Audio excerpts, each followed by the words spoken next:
This is an ISM interlude on John Brown and the American radical tradition.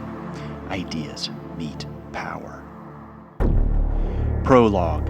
In the House of Washington, Harpers Ferry, Virginia, October the 17th, 1859. As the morning sun settled over the browning tobacco fields, Osborne Anderson was finally beginning to feel hopeful. The morning had unfolded with startling ease. John Brown's men had taken the engine house, the armory, and the rifle factory without firing a single shot. The watchmen had surrendered peacefully and were now held prisoner inside the engine house. For a moment, just a moment, it seemed possible that Brown's plan might actually work. After a brief council, Anderson was chosen to accompany Captain Aaron Stevens and 4 other men into the countryside. Their mission was twofold: to spread word among the enslaved that a rebellion was at hand, and to secure prominent hostages who could be used as leverage if the town resisted. The first group of enslaved people they encountered along the road listened cautiously but with unmistakable interest. They told the men they had long awaited an opportunity like this. Soon they scattered in different directions, carrying the news across the Washington plantation. The road curved beneath tall oak trees, their branches arching overhead like skeletal fingers, their leaves browning lazily at the edges. At the end of the long drive stood the Washington Mansion, its white columns rising starkly from the earth, the house looming like a Roman fortress. At the sight of the house, Anderson's hope wavered. How could they ever prevail against a world that produced places like this? Anderson had been born a free man. He had never worn the chains of slavery himself. But years spent protecting formerly enslaved people had shown him its brutal reality. As he approached the plantation house, he felt a tightening in his chest, a reminder that here, in this land, the color of his skin could still mark him as property. Captain Stevens stepped forward and knocked on the large green door. No answer. Anderson noticed movement in an upstairs window, a group of women peering down at them. His eyes met those of the youngest. He caught a flicker of terror before the curtain fell back into place. Stevens forced the door open. They entered a marbled foyer that rose onto wide steps, carpeted in a deep, dark red. The house was filled with the heavy silence of wealth and inheritance. A door to their right suddenly swung open. A well-dressed gentleman stepped into the foyer and quickly identified himself as Colonel Lewis Washington, a militia officer and the great-grandnephew of George Washington. Almost immediately, he begged for his life to be spared. "You are now our prisoner," Captain Stevens said calmly, lifting his rifle. "We have come to abolish slavery. We will not take a single life except in self-defense." The colonel stood trembling in his uniform, which hung loosely from his frame, making him look like a child playing at war. "You can have my slaves," he pleaded. "Only let me remain." "No," Stevens replied flatly. "You must come with us as well. Now get ready. Take us to your quarters and present all of your weapons." Inside the master bedroom, Washington paced nervously across the floor. He looked up at the men and almost reflexively moved to a sideboard and offered them whiskey. Stevens refused. "Your weapons." After a long hesitation, the colonel entered a large walk-in closet. Anderson and Stevens waited in silence as drawers opened and closed.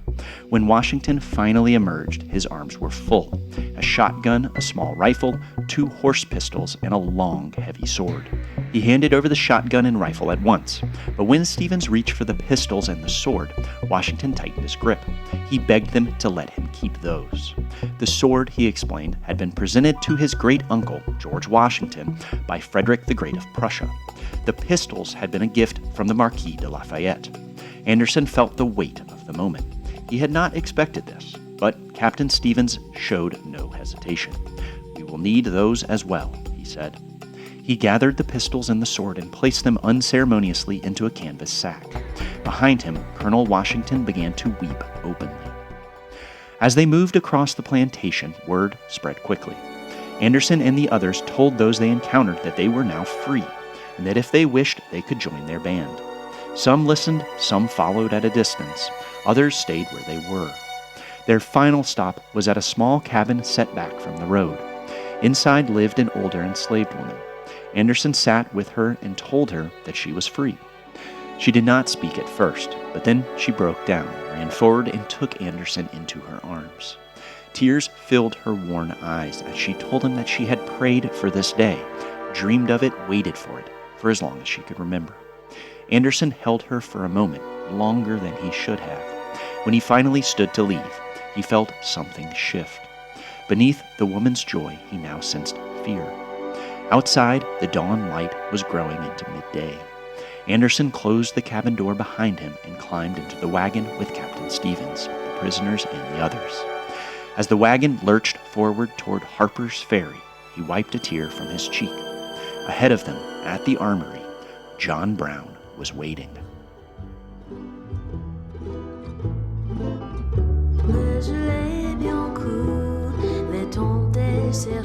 Hi, I'm Matt Payne, and welcome to ISM. This is Harpers Ferry, 1859. John Brown, an American radical.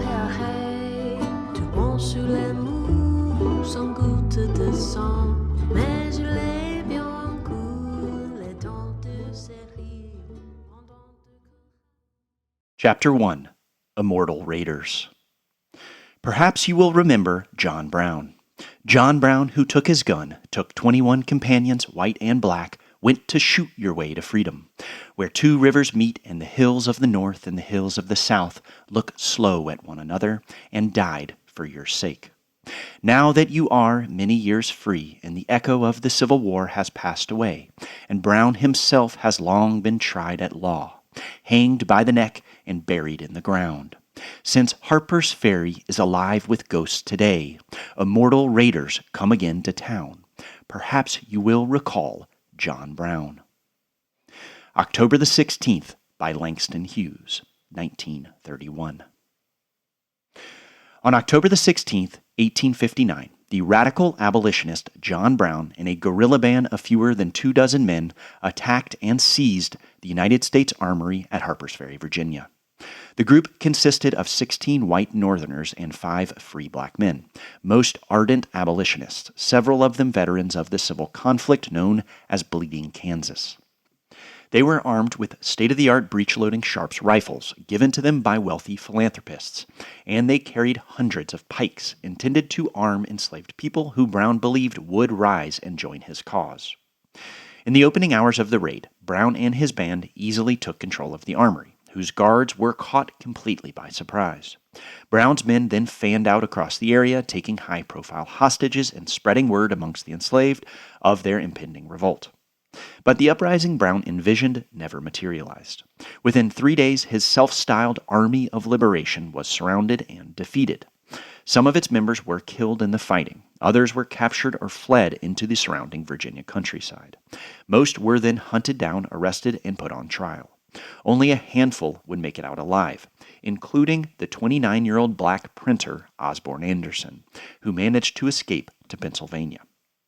John Brown and his accomplices were charged with treason against the state of Virginia. The sitting president of the United States, James Buchanan, quickly acceded to the demands of Virginia's governor, Henry Wise, that the men be tried not in federal court, but by the Virginia Commonwealth itself. The jury, made up in part of men who had served under Colonel Robert E. Lee during the operation to retake the armory, returned a unanimous verdict. John Brown was sentenced to death. On December the 2nd, 1859, Brown was transported by wagon to an open field outside the town of Charlestown, Virginia, where the gallows had been erected. Fearing an armed rescue attempt by Northern abolitionists, Virginia authorities barred the public from attending the execution. Among the small number permitted to witness the hanging were a professor at the Virginia Military Institute named Thomas Stonewall Jackson, and a young actor from Maryland, John Wilkes Booth. Though deeply devout, John Brown refused the services of a minister from what he called the land of slavery. Witnesses recalled that he remained calm and impassive as he mounted the scaffold. There was no speech, no final gesture. He was dropped through the trapdoor and died by asphyxiation. As he was led from his cell that morning, Brown handed a short note to his jailer. It read, quote, I, John Brown, am now quite certain that the crimes of this guilty land will never be purged away but with blood. I had, as I now think, vainly flattered myself that without very much bloodshed it might be done. Brown's execution did not settle the meaning of Harper's Ferry. It detonated it. The raid, the trial, and the hanging created a sensation across the United States. But the reactions they provoked revealed a country already fractured, politically, morally, and psychologically.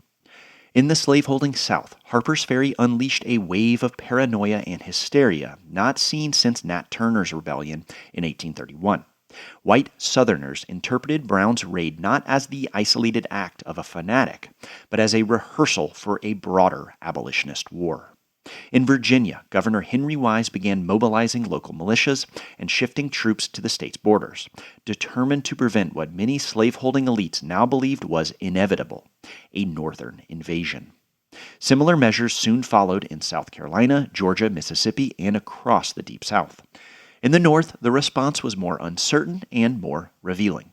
Many abolitionists recoiled from Brown's methods, even as they sympathized with his aims. William Lloyd Garrison, the editor of The Liberator and a committed pacifist, condemned the raid while defending Brown's moral sincerity. But a vocal minority of abolitionists, most notably Henry David Thoreau, hailed Brown as a martyr, a man who had struck directly at the heart of slavery when words, petitions, and moral suasion had failed. Public meetings and demonstrations in his honor erupted in Boston, New York, Cleveland, and other anti-slavery strongholds. In the months that followed, this reverence for Brown would not remain confined to the radical fringe.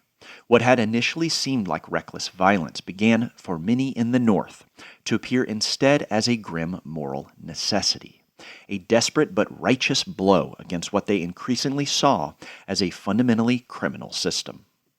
Less than a year after Harper's Ferry, Abraham Lincoln, the nominee of the anti-slavery Republican Party, won the presidential election of 1860. To many Southern elites, this result confirmed their darkest suspicions, that the North was now dominated by militant abolitionists, willing, if not eager, to do on a national scale what John Brown had attempted at Harper's Ferry. That fear was exaggerated, but it was no longer purely imaginary. By the spring of 1861, 11 Southern states would, in response to Lincoln's election, secede from the Union and form the Confederate States of America. The country then descended into open war. By the end of the conflict, the bloodiest in American history, the institution of slavery would be destroyed, and the United States would undergo a profound political, constitutional, and moral transformation. Throughout his life, John Brown had been wrong about a good many things. But it seemed on this last point he had not been mistaken. Today's episode is the first of what I am calling an ism interlude, a moment between seasons not to pause the story, but to explore the prehistory of the one that's about to begin, to step back and understand the ground on which our next season will unfold. So we've just wrapped up Season 1, The Origins of Socialism in Revolutionary Paris. And in May, we'll move into Season 2, The Age of Anarchism, beginning with America's labor movement in Chicago. But before making that leap from Paris to Chicago, I wanted to pause here with John Brown. Not because he fits neatly into the story of socialism or anarchism, but precisely because he does not. Chicago, in the late 19th century, will not begin with abolition. It will begin with labor strikes, mass unemployment, and open-class conflict. But the moral logic that leads there, the willingness to meet injustice with force, did not originate in Chicago. It emerged earlier and more starkly at Harper's Ferry. So, in May, we will move west to Chicago and into the age of anarchism, mass labor movements, and industrial warfare. But before we do, I wanted to sit with the moment when political violence in the United States ceased to be unthinkable and began instead to feel, for many, unavoidable. The Great Railroad Strike of 1877, the upheaval that would inaugurate decades of labor unrest, sometimes called the Great Upheaval, and that would thrust Chicago onto the center stage of American class conflict, occurred just 12 years after the end of the Civil War and the formal emancipation of enslaved Americans. Perhaps more symbolically still, that same year marked the so-called Compromise of 1877, often remembered by its critics as the corrupt bargain, in which Republican Rutherford B. Hayes secured the presidency in exchange for the effective end of Reconstruction and the removal of federal troops from the South. In other words, the shadow of the Civil War and the unfinished business of emancipation loomed over the American labor revolts of the 19th century. It shaped the language of early American anarchists, who frequently drew a sharp moral contrast between, quote, free labor and what they called wage slavery, a vocabulary inherited as much from the abolitionist struggle as from European theory, and one rooted in a longer American tradition of radical dissent. As the North and Midwest rapidly industrialized in the decades following the Civil War, the limits of the moral republic forged in that conflict would be tested again and again on picket lines in the streets and in the factories of America's great industrial cities. A republic that had abolished slavery, but left unanswered what freedom would mean in the new industrial age. But now let us return to Harpers Ferry, 1859. Chapter 2. First Blood in Kansas. No doubt you can get more in your market for a quart of milk than for a quart of blood, but that is not the market that heroes carry their blood to. Henry David Thoreau, A Plea for Captain John Brown, October 30th, 1859. Interlude, The Rise of Osawatomie Brown, Eastern Kansas, 1856. The August sun beat down on John Brown's neck.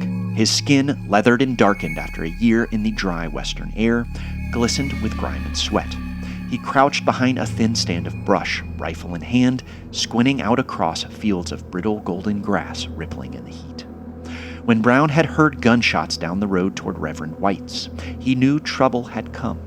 They had just struck a nearby pro-slavery settlement, seizing horses and supplies, and he had known retaliation was only a matter of time. But what he found exceeded even his worst fears. There, in the road, lay Frederick, his fourth son, a single bullet torn through his chest, the dirt beneath him soaked dark red. Brown stood frozen, his face rigid and unmoving. This was not only a father's loss. In Kansas, death no longer arrived as tragedy alone.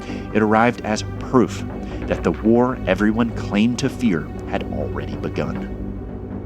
With ceremonial calm, Brown lifted his son's body, placed it across the back of his horse, and rode silently into the trees. When he returned to Osawatomie, he gathered his men and told them what had happened, that Frederick was dead, and that border ruffians would soon be coming. Many of them looked at him with open fear. They were not soldiers, but farmers, mechanics, and fugitives. Yet Kansas had already taught them what neutrality cost. There was no shelter left between sides. "We will ride to them," Brown said. He led his small band, no more than 40 Free Staters, back to the edge of the woods. They formed a loose line along the drying field and waited. In the distance came the sound of hooves. "Ready your guns," Brown said, working the firing pin on his rifle. "Remember, God stands with us. Judgment awaits." Out of the tall grass emerged a mass of armed men on horseback, surging forward across the open ground. Brown's men raised their rifles. "Fire!" The word hung in the dry air for an instant before a volley cracked across the field. Several riders fell at once, bodies dragged through thorn and dust. Horses screamed and scattered, throwing men from their saddles, bolting blindly through the smoke and grass as the field dissolved into chaos. For John Brown, there was no going back. Kansas had already crossed the line. Beginning in the fall of 1855, violence erupted in the newly organized territory of Kansas. Pro-slavery and anti-slavery settlers clashed openly, turning what had been a political dispute into something far more dangerous. The tension had been building for decades, since the Missouri Compromise of 1820, when Missouri entered the Union as a slave state and Maine as a free one. The United States had attempted to preserve a very fragile balance between North and South. For more than 30 years, that balance was renegotiated again and again as the nation pushed westward, especially after victory in the Mexican-American War opened vast new territories to settlement. But this uneasy settlement collapsed with the Kansas-Nebraska Act of 1854, introduced by Senator Stephen Douglas to clear the way for a transcontinental railroad. The bill repealed the Missouri Compromise and replaced it with a new principle: popular sovereignty. Under this doctrine, the residents of each territory would decide for themselves whether slavery would be permitted through a vote. In theory, it sounded democratic. In practice, it invited invasion. Partisan settlers flooded into Kansas, determined to shape the outcome by force if necessary. From neighboring Missouri, a slave state with strong Southern sympathies, armed bands crossed the border to intimidate voters and secure pro-slavery control.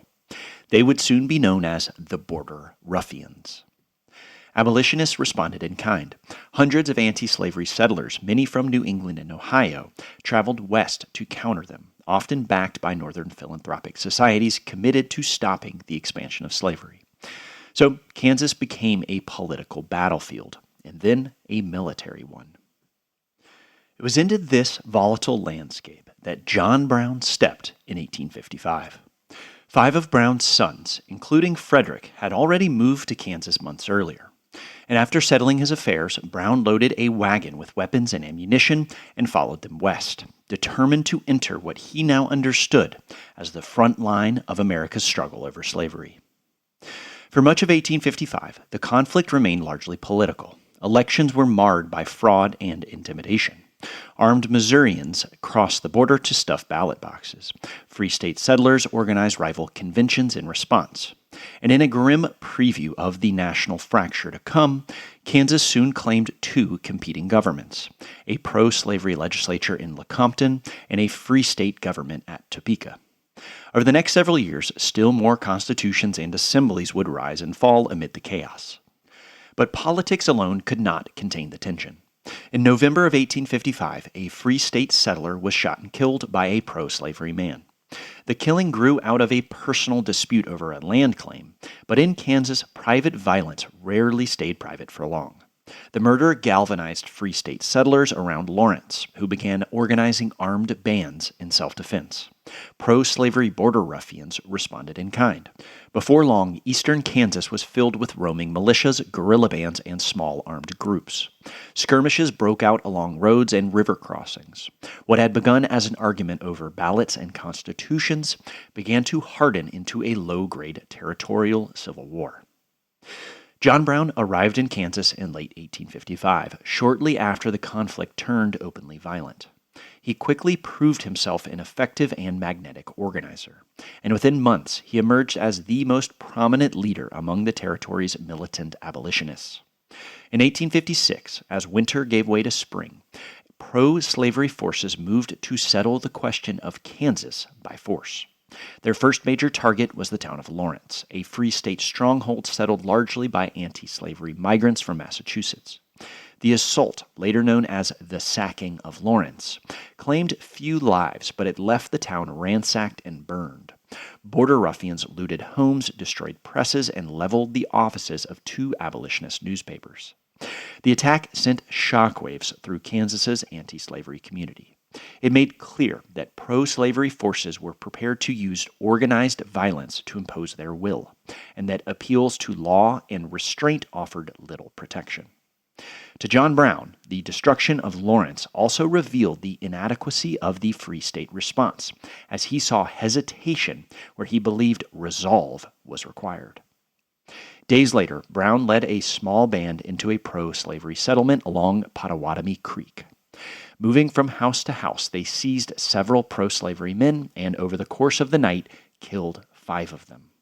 Brown did not carry out the killings himself, but members of his party did, including 2 of his sons, among them Frederick.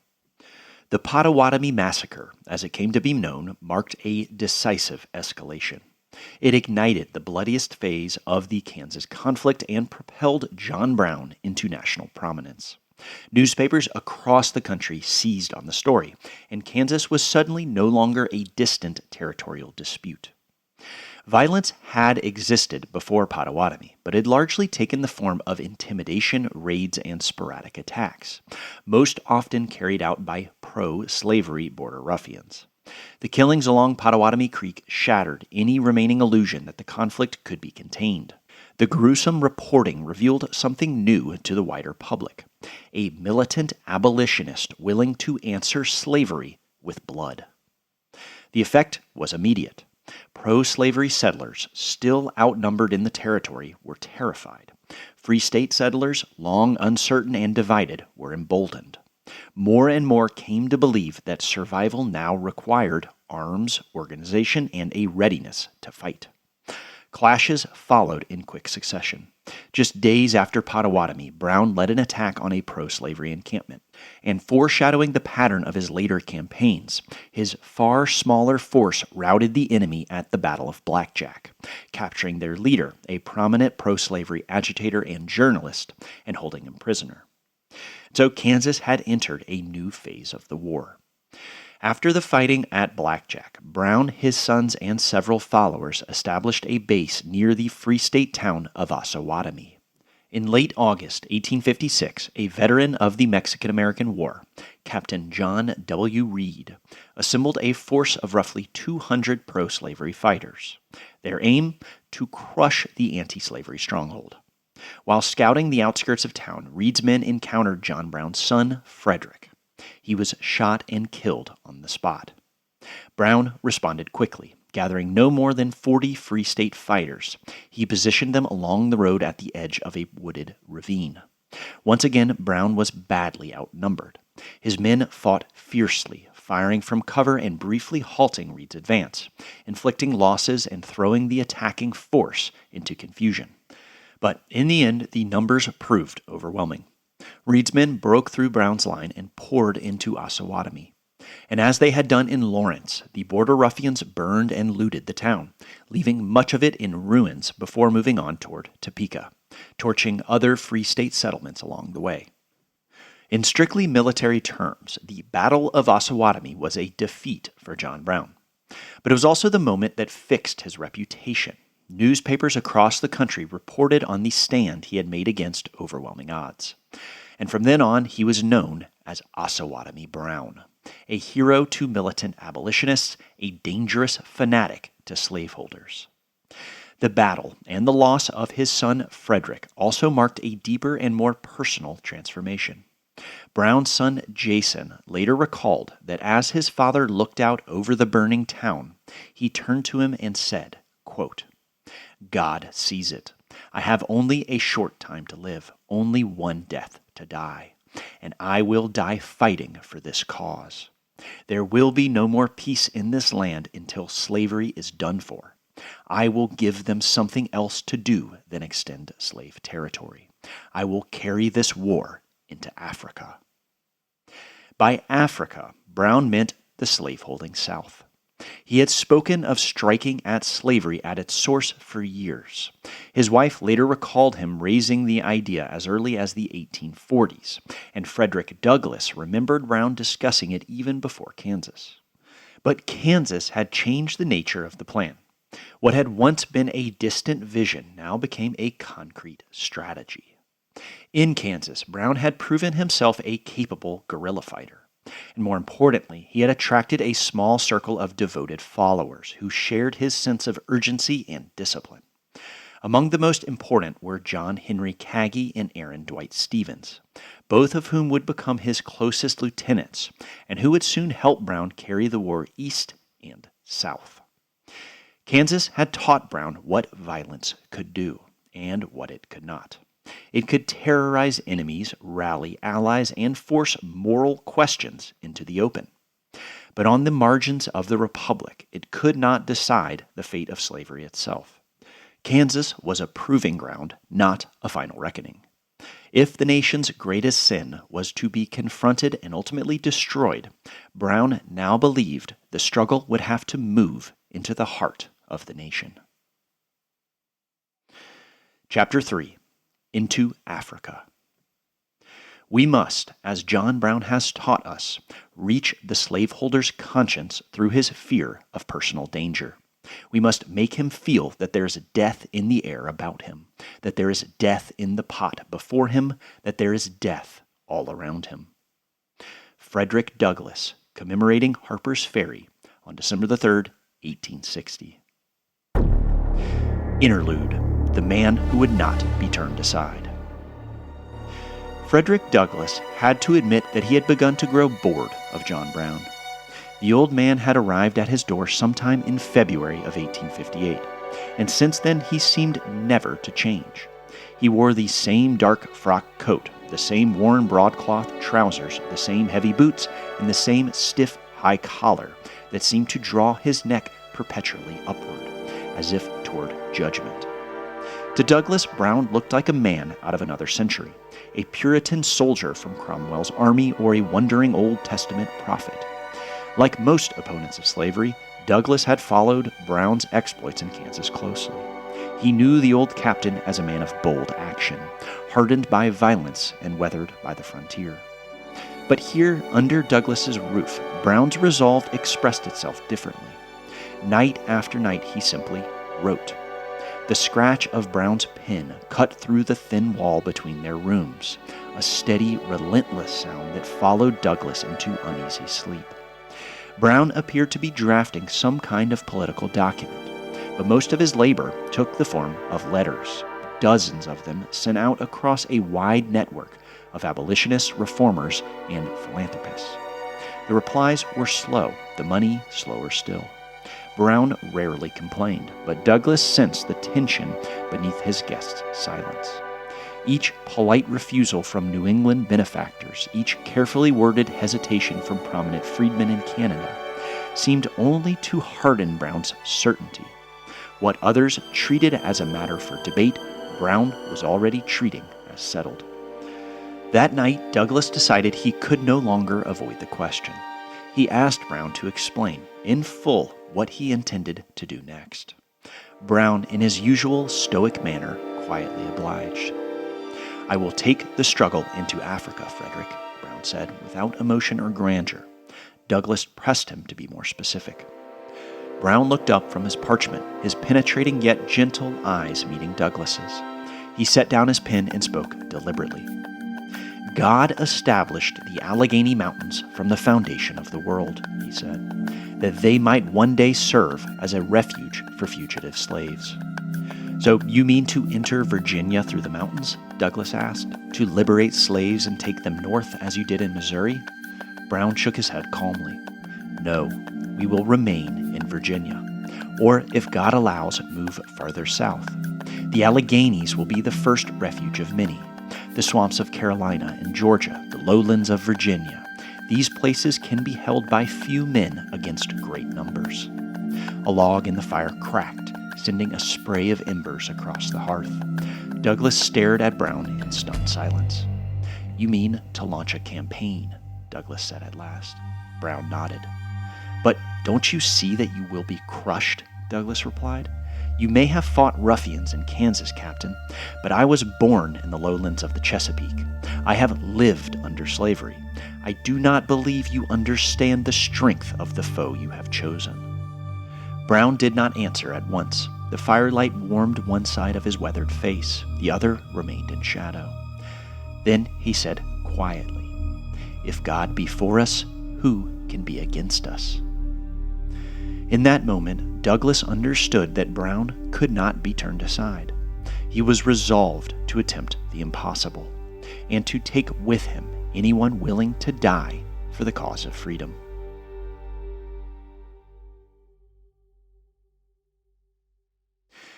In the years following Kansas, John Brown quietly began preparing his next move. He had emerged from the territory with a formidable reputation. courageous to some, reckless to others, a man willing to act where others only spoke. Brown attempted to leverage this notoriety as he traveled through the Midwest and New England in the years leading up to Harpers Ferry, seeking money, arms, and volunteers. Philanthropists, writers, and reformers were often struck by Brown's severity and moral clarity. Many, especially among New England's wealthy abolitionist elite, were moved by his willingness to translate abstract ideals into concrete action. Brown seemed to embody a rare unity of belief and deed. At one such gathering in Boston, Brown addressed a small audience in a private home. "Gentlemen," he declared, "I consider the Golden Rule and the Declaration of Independence one and inseparable. And I believe it is better that a whole generation of men, women, and children should be swept away than that this crime of slavery should exist one day longer." Ralph Waldo Emerson would later describe Brown as, quote, "the most ideal of men, for he wanted to put all his ideas into action." Yet this admiration rarely translated into material support. While many were moved by Brown's moral intensity, few were willing to fund or follow him. To his audiences, he often appeared sincere but misguided, his devotion to radical action admirable in theory, dangerous in practice. Brown, for his part, kept the details of his plans carefully guarded. To most of his supporters, he claimed he needed weapons to continue the struggle in Kansas, a cause with an established base of sympathy and funding. But to a small circle, Brown revealed his true intention: to carry the war directly into the slaveholding South. The reaction he typically received from such confidants was one of alarm, at times dismay. Even committed abolitionists understood that such an invasion would almost certainly fail and that it risked accelerating sectional violence, perhaps even civil war. Figures as radical as William Lloyd Garrison and Frederick Douglass expressed deep doubts about the plan's feasibility. But such objections, when voiced, only seemed to strengthen Brown's resolve. Still, Brown did succeed in assembling a small network of supporters. In later years, they would be known collectively as the Secret Six, a label that suggests more coordination than actually existed. In reality, they were a loose and often isolated group of sympathizers who helped raise money and resources for Brown's cause, each with only partial knowledge of his intentions. Among them were the Unitarian ministers Thomas Wentworth Higginson and Theodore Parker, the physician Samuel Gridley Howe, and the educator Franklin Sanborn. By early 1859, their combined efforts had secured enough funds, weapons, and ammunition for Brown to begin preparing, at last, for his invasion of Virginia. At the same time, Brown began assembling and training a small band of militant followers. He immersed himself in military theory, studying manuals and histories of insurrectionary warfare. He read about Spanish guerrillas who had resisted Napoleon, and about Toussaint Louverture and the slave revolution in Haiti. He even enlisted the help of an English mercenary, Hugh Forbes, a veteran of the 1848 Italian revolutions, who had fought under Giuseppe Garibaldi. With these influences in mind, Brown quietly drilled his men in guerrilla tactics in the Ohio wilderness. The group he gathered was unusually diverse: white abolitionists, free black men, formerly enslaved fugitives, and several members of Brown's own family. Among the most important were his Kansas confidants John Henry Kagi and Aaron Dwight Stevens, the black printer and writer Osborne Anderson, who would serve as the group's secretary, and the formerly enslaved men John Copeland and Shields Green. Green had actually lived for several years with Frederick Douglass after escaping from Charleston, South Carolina, and it was Douglass who first introduced him to Brown. After hearing Brown describe his plans, Green chose to follow him into battle. What united these men was not their background or experience, but a shared conviction. Each believed that slavery could no longer be confronted through persuasion alone. And so Brown's appeal lay most of all in his clarity of purpose, in his unwavering resolve to end slavery by any means necessary, a principle that many other abolitionists admired, but few were willing to follow through on in practice. Most of the group had little formal military experience, with the notable exception of those who had fought alongside Brown in Kansas. But this mattered less than might be expected. Many of the men did not anticipate survival. They expected either victory or death. And so, on the morning of Sunday, October the 16th, 1859, John Brown awoke his men before dawn. The captain led a short worship in which he read verses from the Bible regarding their duty to liberate those enslaved. Osborne Anderson then presided a short council at the end of which John Brown gave one final order, saying, quote, "Gentlemen, let me impress this one thing upon your minds. You all know how dear life is to you, and how dear life is to your friends. And in remembering that, consider that the lives of others are as dear to them as yours are to you. Do not, therefore, take the life of anyone if you can possibly avoid it. But if it is necessary to take life in order to save your own, then make sure work of it." That evening, John Brown led his 21 men across the Potomac River and into Virginia. Their objective was simple and audacious: to seize the federal armory at Harpers Ferry. Chapter 4. The Raid. The price of repression is greater than the cost of liberty. The degradation of men cost something both to the degraded and those who degrade. W.E.B. Du Bois, John Brown, A Biography. Interlude: The Engine House. When Osborne Anderson returned to Harper's Ferry aboard Colonel Washington's wagon, the mood remained quiet, almost optimistic. The armory was still firmly in their hands, its stores of rifles and ammunition intact. They had secured several prisoners to bargain with, and Anderson had been instructed to begin arming the enslaved people who had joined them from the Washington plantation with the pikes they had brought along. For the moment, everything appeared to be unfolding according to plan. But that confidence began to fracture once Anderson learned that Brown had taken hostages from a passing train, then allowed it to continue on its way. The unease deepened when word came that John Cook had still not returned with the rest of their weapons from across the border. Hours had passed. The farm lay only a few miles away. As Brown's secretary, Anderson was ordered to record each update as it arrived. The captain relayed the information with his customary calm, but Anderson could already feel the margins closing in. If the train had departed Harper's Ferry at first light, it would have reached Frederick by mid-morning. By now, messages would be moving along the telegraph wires. Word would be spreading. Soon enough, Anderson realized, the full weight of the United States would be turning toward their small, isolated position on the Virginia shore. When word finally came that troops had crossed the bridge, Brown gathered his men along the road. Anderson looked to his right and saw Dangerfield Newby and Shields Green standing beside him, their faces calm and resolved.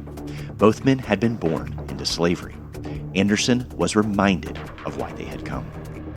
"The troops are coming into town," John Brown said quietly. Then he added, almost matter-of-factly, "We will give them a warm reception."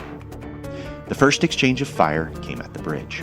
Brown's men managed to drive the soldiers back for a time, but the town was already filling with armed citizens and militia.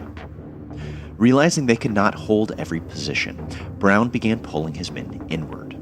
Anderson was ordered to hold the arsenal with Shields Green, Dangerfield Newby, and Captain Hazlitt, while Brown withdrew the others toward the engine house, where they began barricading the doors for what all now understood might be their final stand. Evening descended into smoke and confusion. Gunfire echoed through the narrow streets between the rivers as Anderson and the others moved back toward the arsenal. Then a shot cracked close, too close. Anderson turned. Dangerfield Newby lay on the ground, motionless, a bullet through his head. For a moment, Anderson froze. Then Shields Green surged forward, raised his rifle, and fired twice in quick succession toward the window where the shot had come from. Without a word, he grabbed Anderson by the arm and pulled him toward the arsenal doors. Inside, Anderson rushed to the windows with the others. From there, they watched helplessly as the fighting in the streets spiraled out of control. A small crowd gathered around Newby's body. Anderson felt his stomach twist as 2 Virginians knelt beside the corpse and cut off his ears as trophies. Soon after, a runner arrived breathless from the engine house. Brown was falling back. The town was no longer theirs. The messenger carried a short reply from the captain. "We will hold our 3 positions. If they will not come to terms, we die like men."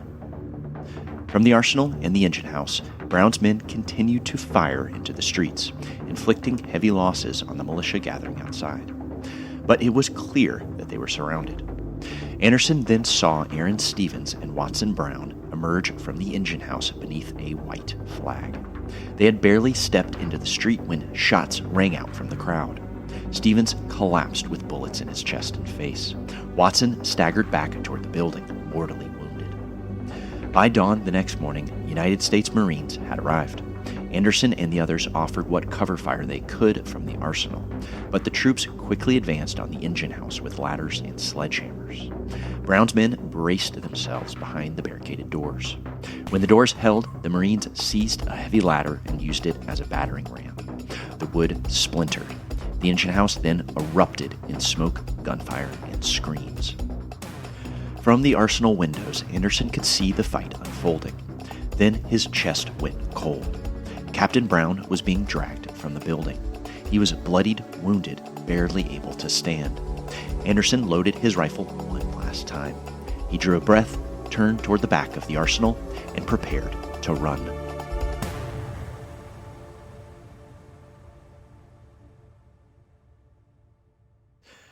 John Brown's raid on Harpers Ferry lasted less than 48 hours. His men took the armory with some ease late Sunday night, taking several prominent hostages from the surrounding plantations. But cracks within their plan began to form almost immediately, after a passenger train arrived in town at 1:15 a.m. Monday morning. The moment Brown allowed that train to leave, his raid ceased to be a surprise and instead became a siege. What Brown had counted on, surprise, delay, confusion, had already slipped away after less than a day. The raid would not unfold as a sudden spark meant to ignite a wider uprising. Instead, it would stretch on, hour by hour, as local militias mobilized, federal authorities were alerted, and Brown's small force found itself increasingly isolated. To fully understand what Brown believed would happen next, we need to step back. In the months leading up to October the 16th, John Brown and his band occupied the Kennedy Farm, a small piece of land 5 miles from Harpers Ferry on the Maryland side of the Potomac. There they lived as fugitives, hiding in the attic by day and emerging only at night, writing letters, polishing rifles, reading scripture and history, and passing the time with games of checkers. Brown and his closest advisors, John Henry Kagi, Aaron Stevens, and John Cook, pored over maps and surveys. Cook crisscrossed the Virginia border, moving through Harpers Ferry under cover and returning with detailed reports on the armory's routines, the town's layout, and the movement of trains. Especially important were estimates of enslaved populations across Virginia and the Upper South. This revealed the true scale of Brown's ambition in Virginia. As his final act in Kansas, Brown had liberated 11 enslaved people and led them on a brutal journey north to Canada and to freedom. This had been, in Brown's own telling, one of the great accomplishments of his life. Many assumed Virginia would follow the same logic, but it would not. Harpers Ferry was never intended to free a dozen or even 100 people. Brown envisioned the seizure of the armory as the opening act of a broader war of liberation, a servile war against the slaveholding South. After his capture, John Henry Kagi revealed that the plan had always been to retreat into the Virginia mountains, to establish a guerrilla stronghold, and to spark a mass insurrection. From there, Brown believed liberated men and women would gather in the Alleghenies, forming the nucleus of a revolutionary army. From the mountains of Virginia, Brown and his lieutenants planned to move south into North Carolina, Tennessee, and the swamps of South Carolina, liberating enslaved people and swelling their ranks as they advanced. As Brown once told Kagi, quote, "The mountains and swamps of the South were intended by the Almighty for a refuge for the slave, and a defense against the oppressor." At first, the opening of Brown's campaign in October unfolded largely as planned. His men seized the armory without significant bloodshed, took several hostages to bargain with, and began liberating and arming enslaved people from the surrounding countryside. But as the second day of the siege, Monday, October the 17th, wore on, early success gave way to despair. News of the assault spread far more quickly through the networks of Virginia's slaveholding elite and through state and federal authorities than it did among the enslaved population Brown hoped would rise. After Brown allowed the train to leave Harpers Ferry, passengers carried word of the raid throughout Virginia, Maryland, and Washington, D.C., some reportedly writing accounts of the attack and tossing them from the windows as the train sped on. When it reached Frederick, news of the insurrection was immediately sent by telegraph to Virginia's governor, Henry Wise, and to President James Buchanan. President Buchanan, a Northern Democrat sympathetic to Southern interests, quickly deferred to Governor Wise, granting him broad authority to suppress the raid. At first, the townspeople of Harpers Ferry had been largely helpless as nearly all of the town's weapons were locked inside the armory, still under Brown's control. But by late Monday morning, militia companies from neighboring towns began converging on Harpers Ferry. Even so, Brown was not yet fully surrounded at that point. He might still have attempted an escape, or at least negotiated from a position of relative strength. Brown's most trusted military advisor, Aaron Stevens, realizing they were losing the upper hand, urged Brown to attempt an escape. But Brown consistently refused this option. Instead, he chose to wait. Brown remained convinced that an insurgent army of formerly enslaved people would soon arrive, enough men to transform the raid into a liberation campaign. But that army never came. Whether from fear, disbelief, or simple lack of awareness, the mass uprising Brown had anticipated failed to materialize. Still, the insurgents managed to hold off local militias for hours. Many of the militiamen were poorly organized, some reportedly drunk, but the imbalance was inevitable. Eventually, Brown and his remaining men were forced to take refuge in a nearby fire engine house, its thick brick walls offering their last line of defense. And this was where Brown and his men made their final stand.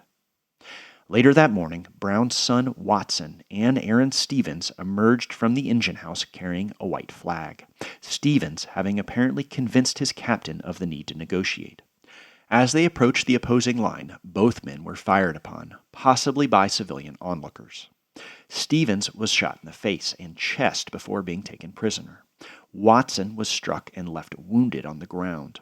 He would die 2 days later, as the struggle against slavery claimed yet another of John Brown's sons. By Monday evening, a detachment of the United States Marines arrived from Washington. Colonel Robert E. Lee, then on leave at his home in Arlington, Virginia, was ordered by President James Buchanan to take command of the operation.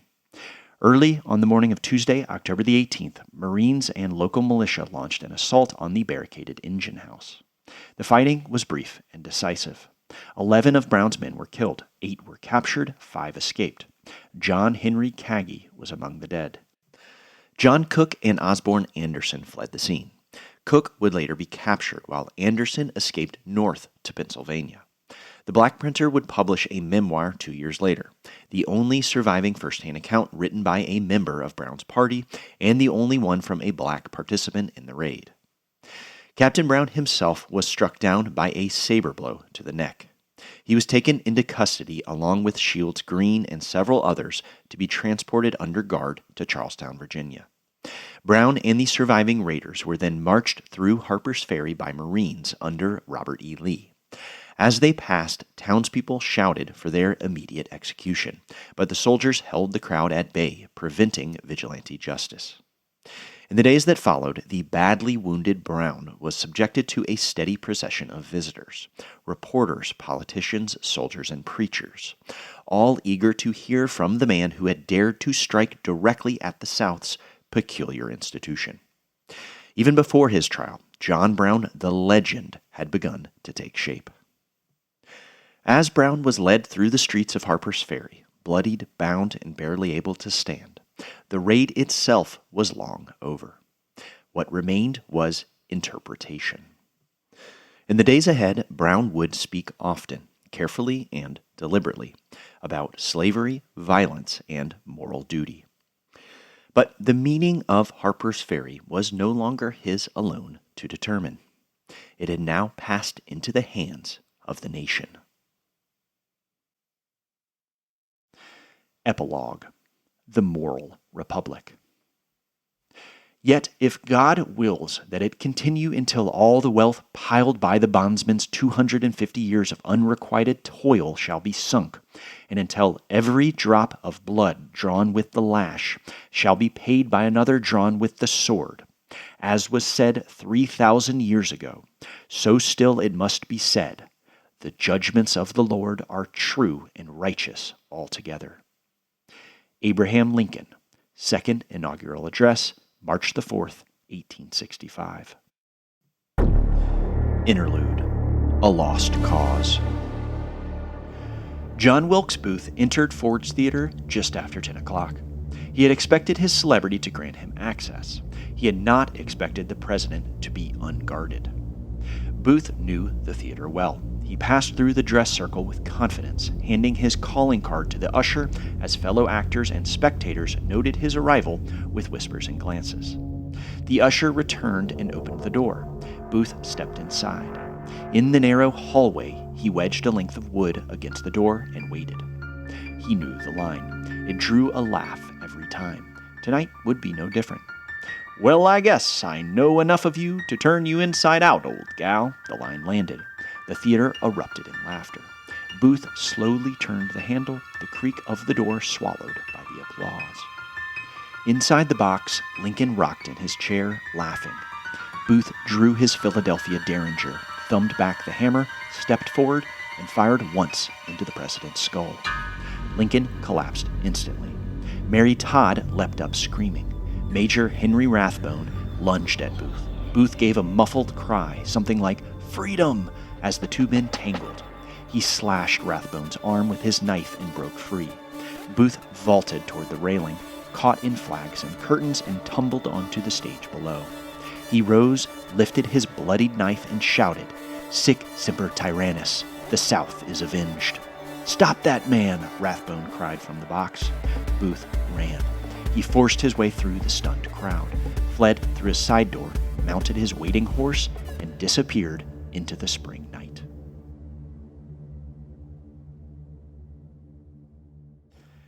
On April the 14th, 1865, President Abraham Lincoln was assassinated by actor and pro-slavery partisan John Wilkes Booth. Just 5 days before that fateful night at Ford's Theater, the Confederate Army had surrendered at Appomattox. Booth had once plotted to kidnap the president, but when news of Confederate defeat reached him, he resolved instead to kill. Lincoln's assassination did not extend the Civil War, but it marked its most bitter punctuation, an act of political violence that announced the birth of the defeated South's lost cause mythology, and it ensured that the war's moral reckoning would remain unfinished. Similarly, the raid at Harpers Ferry did not begin the Civil War, but it stripped away the last illusions of compromise. Brown's attack forced the nation to confront how wide the gulf between North and South had already become by 1859, and how much blood it would take to cross this gulf. John Brown's trial began just 8 days after his capture. The proceedings took place in Charlestown, a small county seat that was quickly flooded with reporters and spectators, hoping to catch a glimpse of the already infamous raiders, as well as soldiers and artillery to prevent his potential rescue. In a courtroom packed with exclusively white patrons, Brown and the 4 other captured men, including Aaron Stevens and Shields Green, were charged with murder, conspiracy to incite a slave insurrection, and treason. Tellingly, they were not tried by the federal government, but by the state of Virginia. Governor Henry Wise demanded that the case remain in Virginia's hands, and President James Buchanan quickly complied. The implications were clear. Brown's crime was not merely against the law, but a treasonous revolt against the slaveholding order itself. On November the 2nd, after a trial that lasted barely a week, a jury filled with pro-slavery partisans deliberated for less than an hour before finding Brown guilty on all counts. He was sentenced to be hanged 1 month later. Brown had endured the proceedings from a pallet on the floor, still recovering from the wounds he received at Harpers Ferry. His request for the trial to be delayed due to his injuries had been consistently denied. During the trial, Brown freely admitted his actions, insisted that they were morally just, and rejected all rumors of a rescue attempt. By the time the verdict was delivered, Brown had fully accepted, indeed embraced, his fate. After the judgment, court protocol required the prosecutor to ask whether the condemned had any final words. Brown rose slowly, steadying himself against a table, and addressed a courtroom filled almost entirely with hostile Virginians. Ralph Waldo Emerson would later describe the speech as the greatest American oration since the nation's founding. Brown began simply, "I deny everything but what I have all along admitted, the design on my part to free the slaves." He then went on to ground his actions not in politics but in moral law, citing the Golden Rule along with other passages from the Bible. If the court recognized the authority of Scripture, Brown argued, then it must also recognize God's command to, quote, "remember those in bonds as bound with them." And if justice required his death, he accepted it without regret. "If it is deemed necessary that I should forfeit my life," Brown concluded, "and mingle my blood further with the blood of my children, and with the blood of millions in this slave country whose rights are disregarded, I submit, so let it be done." Brown would remain in prison for the next month. While awaiting his execution, Brown stoically took on the role of a great martyr. And as reports of his insurrection and his trial began spreading throughout the country, he was quickly transformed into a legend. A despised villain amongst the slaveholding aristocracy, a selfless hero amongst militant abolitionists. Virginia Governor Henry Wise relished the role of overseer for Brown's execution. Many fellow politicians, fearing the power of Brown as a martyr, urged Wise to commute the sentence to life in prison. The governor steadfastly refused and instead used his status as Brown's hangman to launch a bid for the presidency, within a southern state euphoric at seeing Brown hang. In marked contrast, on December the 1st, on the eve of Brown's execution, radical abolitionist Wendell Phillips gave a speech in Brooklyn in which he called it, quote, "a mistake to call Brown an insurrectionist, because Brown did not oppose the U.S. government but the Commonwealth of Virginia." He went on to describe Virginia as an illegitimate polity, saying of Virginia, quote, "Virginia herself is today only a chronic insurrection. I mean exactly what I say. I consider well my words, and she is a pirate ship. John Brown sails with letters of marque from God and justice against every pirate he meets. He has twice as much right to hang Governor Wise as Governor Wise has to hang him." Across the North, other abolitionists took a similar stance.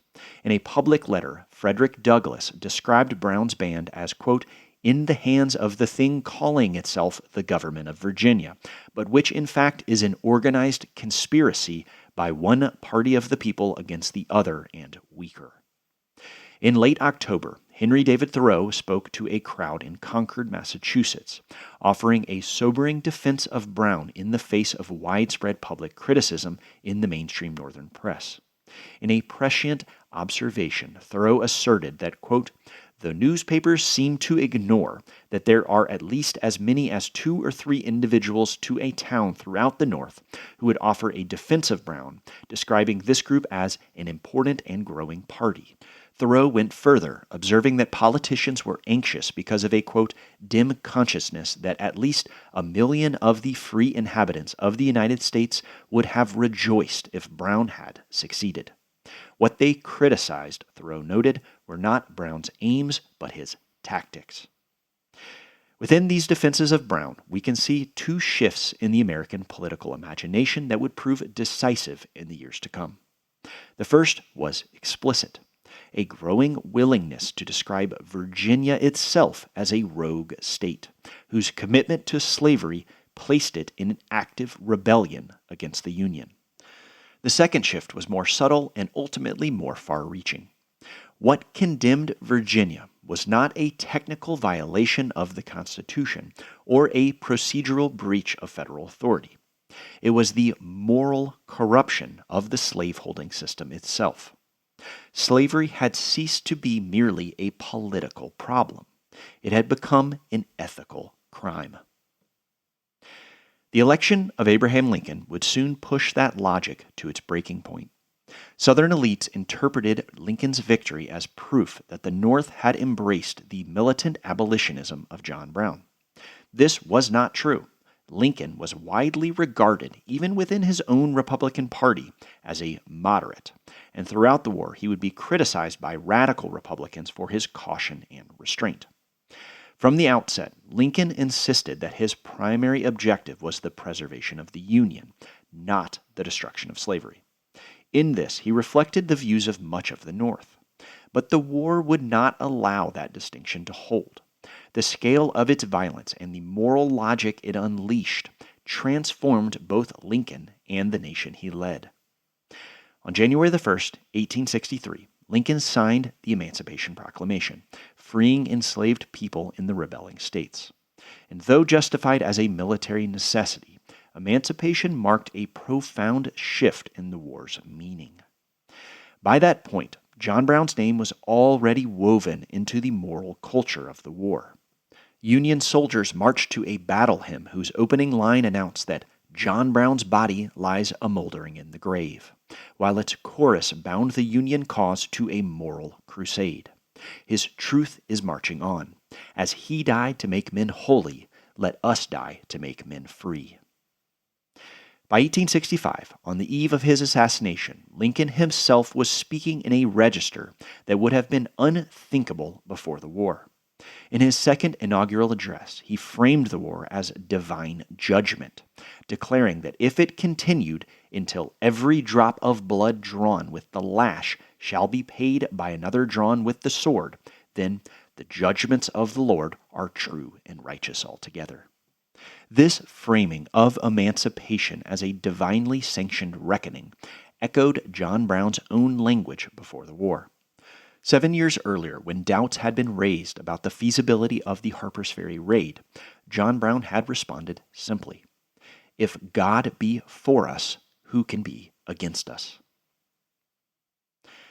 The Civil War brought a revolution in American law and governance. Through the 13th, 14th, and 15th Amendments, the Constitution was rewritten, redefining citizenship and permanently altering the relationship between individuals, states, and the federal government. Slavery was destroyed, and a new republic emerged, one forged through a moral crusade against the enslavement of millions. Yet that moral victory carried unresolved questions. The post-war republic defined itself against slavery by elevating a new ideal in its place: free labor. In contrast to bondage, free labor promised dignity, autonomy, and independence. It was offered as proof that the nation had finally aligned its economic life with its moral values. For millions entering an industrializing economy, that promise would prove fragile. Freedom from ownership did not guarantee freedom from coercion.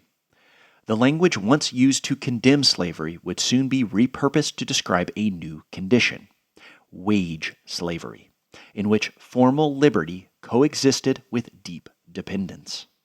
And this was the deeper inheritance of John Brown's legacy. Not his tactics alone, but his insistence that moral injustice demanded confrontation, that there were moments when law, property, and order forfeited their legitimacy. After the Civil War, that logic did not disappear. It simply migrated. In the decades that followed, those questions moved unevenly from plantations to factories and tenant farms, from slave quarters to tenements and prisons, and from the mountains of Virginia to the industrial cities of the Midwest. And nowhere would they burn more intensely than in Chicago. And so that is where we will turn next. Because the age of anarchism was not only a child of European radicalism, but of American history itself.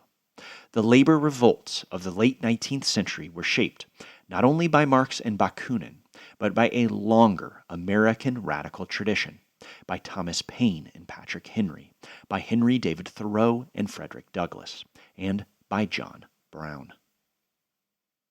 So keep an eye on the feed for one more bonus episode, and then I will see you in May for Season 2, The Age of Anarchism, Chicago and the American Labor Revolt.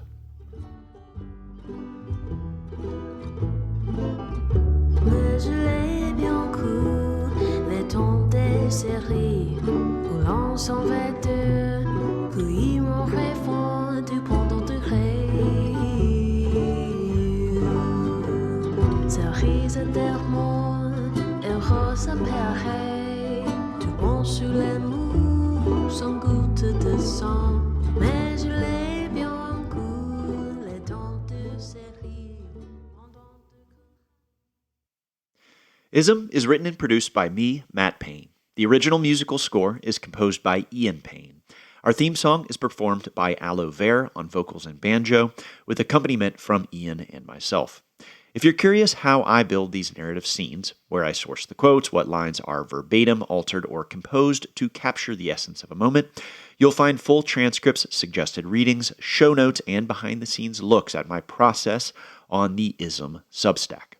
If you would like to support on Patreon, you can find me at patreon.com/ismhistorypodcast. Both links are in the episode description. To learn more about Ian's work, you'll also find his website there. And if you'd like to reach out, you can email me at ismhistorypodcast@gmail.com. Thanks so much for listening, and I will see you next time.